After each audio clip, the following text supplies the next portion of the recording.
अ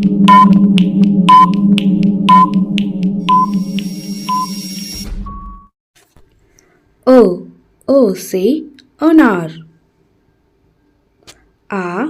आ से आम। ई से इमली। ई से ईख।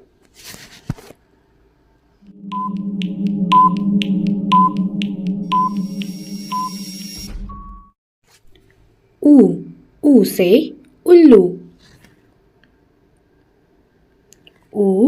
ऊ से ऊन। ए से एड़ी।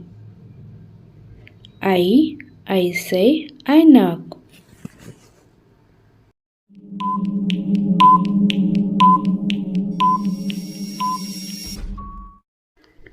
ओ से ओखली। औ से औरत।